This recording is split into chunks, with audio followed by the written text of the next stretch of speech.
എല്ലാ ഭക്തജനങ്ങൾക്കും കതിർവേൽ മുരുകൻ യൂട്യൂബ് ചാനലിലേക്ക് ഒരിക്കൽ കൂടി സ്വാഗതം. എൻ്റെ ചാനൽ ആദ്യമായിട്ട് കാണുന്ന ഭക്തജനങ്ങൾ ചാനൽ ഒന്ന് സബ് ചെയ്യുക. ജ്യോതിഷ സംബന്ധമായ എന്തെങ്കിലും കാര്യങ്ങൾ അറിയാൻ വേണ്ടി ഈ നമ്പറിൽ ഒന്ന് വിളിക്കുക. നമുക്കപ്പോൾ കാര്യത്തിലേക്ക് കിടക്കാം.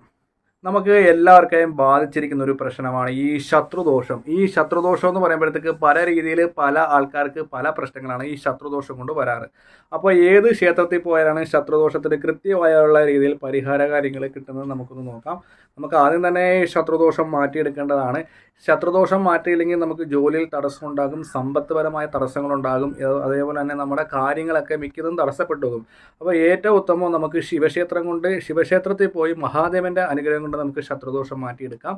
അത് എങ്ങനെയാണെന്ന് വെച്ചാൽ നമ്മുടെ വീട്ടിൽ ആഭിചാര ദോഷങ്ങൾ ശത്രുദോഷങ്ങളൊക്കെ ഉണ്ടെങ്കിൽ നമ്മൾ ശിവക്ഷേത്രത്തിൽ പോയി അഹോര മന്ത്രം ജപിച്ച ഭസ്മം ഒരു ഭസ്മം മേടിക്കുക. ഭസ്മം മേടിച്ചിട്ട് തിരുമേനിയുടെ പറയുക, അഹോര മന്ത്രം ജപിച്ച് ഈ ഭസ്മം മേടിച്ചിട്ട് നമ്മുടെ വീടിൻ്റെ 4 മൂലയ്ക്ക്, അതായത് സ്ഥലത്തിൻ്റെ അല്ല, വീടിൻ്റെ 4 മൂലയ്ക്ക് കുഴിച്ചിടുക.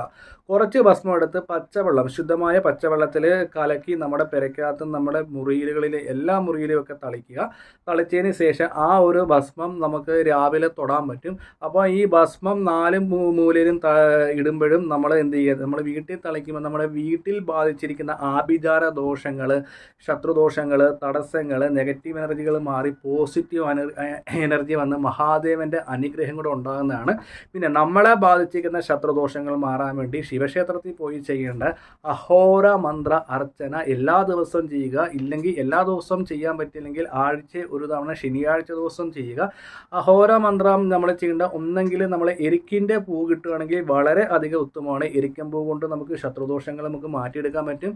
എരിക്കും പൂ കിട്ടിയില്ലെങ്കിൽ സാധാരണ രീതിയിൽ നമ്മൾ ചീട്ടെടുത്ത് തിരുമേനിയോട് പറഞ്ഞാൽ മതി. കഴിവതും അഹോര മന്ത്രം ചീട്ടെടുത്തിട്ട് തിരുമേനിയെ കണ്ട് പ്രത്യേകം പറയണം, തിരുമേനി അഹോര മന്ത്രം എൻ്റെ പേർക്ക് 108 ഉരു ജപിച്ച് തരാൻ പറയണം.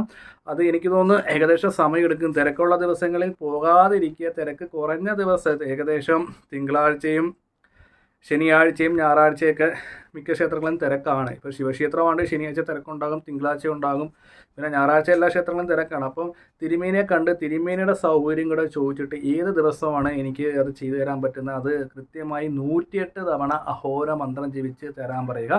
എന്നിട്ട് ആ ഒരു പ്രസാദം നമ്മൾ മേടിക്കുക. 108 തവണ ആണെങ്കിൽ നമ്മൾ എന്ത് ചെയ്യണം, മാസത്തിൽ ഒരു തവണ ഇല്ലെങ്കിൽ അല്ല ആഴ്ചയിൽ ഒരു തവണ ചെയ്താൽ മതി. ഈ അഹോര മന്ത്രത്തിൻ്റെ പ്രത്യേകത, നമുക്ക് എതിരെ ആരെങ്കിലും ആഭിചാര ദോഷം ചെയ്തിട്ടുണ്ടോ, ശത്രുദോഷമുണ്ടോ, നെഗറ്റീവ് പരമായ ദോഷങ്ങളോ ദുരിതങ്ങളൊക്കെ ഉണ്ടെങ്കിൽ അഹോര മന്ത്രത്തിലുള്ളത് മാറിപ്പോകുന്നതാണ്. ഒപ്പം തന്നെ നമുക്ക് അഹോരം ജപിച്ച് നമുക്ക് കറുത്ത ചരടിൽ അഹോര മന്ത്രം ജപിച്ച് നമുക്ക് വലത് കയ്യിൽ കെട്ടാം. ഒരു ചരടിൻ്റെ കാലാവധി 21 ദിവസം ഉണ്ടാകത്തുള്ളൂ.